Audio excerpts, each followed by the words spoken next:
It was 2013 guys when I was diagnosed with anxiety. Sa mga panahon na yun, I was so down. I felt that the world is dark. Nagagalit ako sa sarili ko kasi ang daming bagay na gusto kong gawin pero hindi ko na magawa. Hindi ako makabalik sa mga daily routine ko. Natatakot akong lumabas mag-isa. Minsan may mga bagay na kailangan ako ng anak ko. But hindi ako maka-share ng tulog ko dahil nga natatakot ako. But I keep on fighting. Laban lang ng laban. Nagpapakatatag ako. Sabi ko nga sa mga anak ko, habang buhay na lang ba ako makukulong sa apat na sulok ng bahay natin? I felt so worthless. I felt useless. Pero nung sinabi ng mga anak ko na, "Ma, no, you're not." Kasi lahat ng pag-aalaga, suporta sa aming personal na buhay, especially sa aming pag-aaral, sa aming mga pangangailangan, maging sa aming pagkain araw-araw, nandyan ka for us kasi si Papa malayo.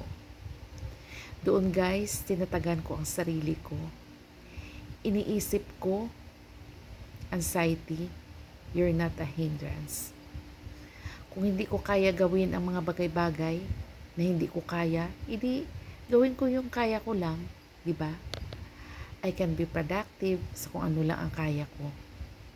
Sinubukan kong magpakatatag, magpakatapang, and finally, kahit hindi pa ako 100% out sa anxiety, but then I can say that I survived. I succeed. Thank you sa mga anak ko na nagbibigay sa akin ng inspirasyon. Kayo ang buhay ko. Now, maharap ako sa buhay na masaya, punong-puno ng pag-asa. Kahit minsan maraming problemang dumadaan, pero matatag na ako guys na humaharap sa buhay. Sana kayo din, ganun din ang gagawin nyo. Magpakatatag lang tayo. Pray lang ng pray, huwag magpagod. Kasi ang Panginoon natin is merciful, mapagbigay, at maano siya, hindi ko masabi sa Tagalog,